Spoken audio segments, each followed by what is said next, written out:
नमस्कार गोलाई छी सब गोटा के हम अमित झा फिर एक नया वीडियो लगा आबि रहल छी। आज का वीडियो अछि अहाँके घटक के ऊपर। तऽ एगो श्रीमान छथिन, ओ कोनो दलान पर घटक सब आयल छलखिन, तिनका पूछि रहल छथिन कि यौ फल्ला बाबू, की हाल चाल छै यौ?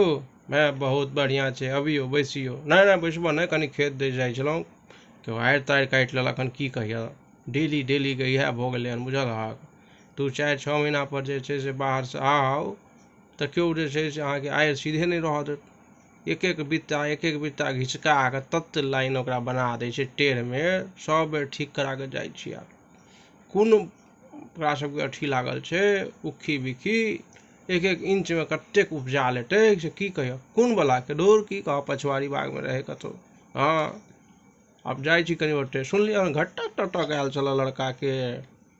हाँ आयल तऽ छलै यौ, की कहू से छौड़ा जे छै से अहाँके कहलिए पढ़ि लिख ले, तखन तऽ मोन नहीं लागे पढ़े लिखे में छौड़ा के।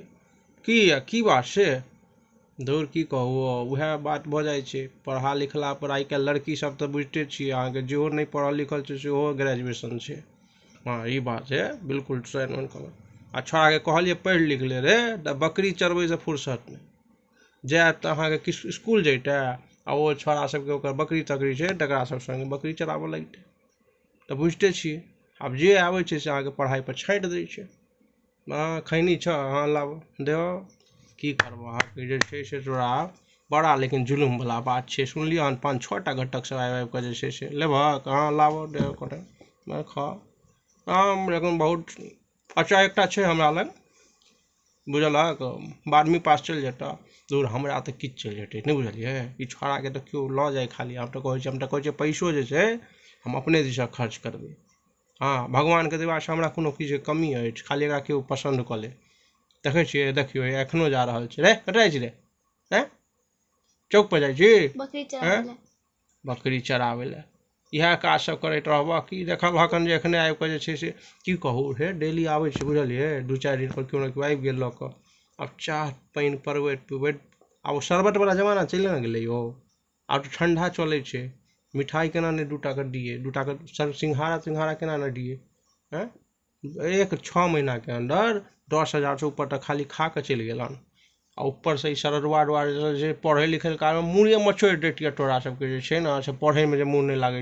तऽ देखबै कनि अहाँ ओ जे हुनका बारे में कहै छियै से ओ लड़की के अगर हाँ हम बात करै छी, कनि हम खेत दिस आबै छी। हाँ बुझलक, तहन हम बात चलबै छियै, बुझलक। हाँ कनि कहक जे एकरा कनि देह कान ठीक कऽ लेतै। गंधाइ छ सेहो, नहाय तहाय नहीं छ की? नहाय छै की कहू, चलि गेल पोखरि में हेल कऽ आबि गेल। कहै छियै रे छौड़ा साबुन ताबुन लगा ले, कनि शैम्पू टैम्पू लगा ले, सेहो नहीं करै छै। जाल माल खटाल सब नहीं, भरि दिन रहतै तऽ की हेतै। तेँ ने हो एतऽ तक गन्हाइ छ। ओहो घटक सबके एकटा अपना में बातचीत करै छलै जे ओ लड़का नहाय तहाय नहीं छै। हम दूर की कहू, अब वो सब जे छै से अब की जान गेलियै। छौड़ा कहलियै जे आइयो साबुन ताबुन लगा ले, शैम्पू टैम्पू लगा ले। बात सुनत नहीं ने छौड़ा सब, एकदम खराब वाला संगति भऽ गेलै यौ आइ काल्हि के छौड़ा सब सने। सुन ना एकटा चीज और कहै छियै, हमरा कहलक हन केओ, कहाँ दिन गाँजा ताजा सेहो कपार जड़ल छलै, हमरो बुझल यऽ। आब अहाँके की कहू, आब अहाँके जहन बुझले यऽ तऽ तेँ दुआरे तऽ इएह सब दुआरे छोड़ि दै छै, केओ पसन्द नहीं करै छै। बड़ा समस्या छ, लेकिन हे तोहर घरवाली के सेहो लेकिन कहाँ दिन बीमारी तीमारी छ न हो। तेँ ने चाहै छलै जे एकटा केओ आबि जैतै सुयोग्य कन्या जे देख लैतै। एहि छौड़ाके तऽ देखै छियै कि उठबैए लए नहीं तैयार छै। की कहू कनि अहाँ देखबै। हाँ देखै छियै, लेकिन ई आदत तादत छोड़ाबऽ, नहीं तऽ लड़की वाला झगड़ा हम करेबै, हमरे गला दाबि देत भाई। ई कहत जे कतऽ फंसा देलहुँ, हम कऽ लेबै। कनि अहाँ ध्यान दियौ एकरा पर, बुझलियै। आइ काल्हिके समस्या बड़ गम्भीर भऽ गेलै बियाह तियाह। हाँ ठीक छै भाई, हम चलै छियै। हमरा कनि खेत देखऽ के आबै छै। ठीक छै। तऽ केहन लागल प्रस्तुति से जरूर कहब। धन्यवाद।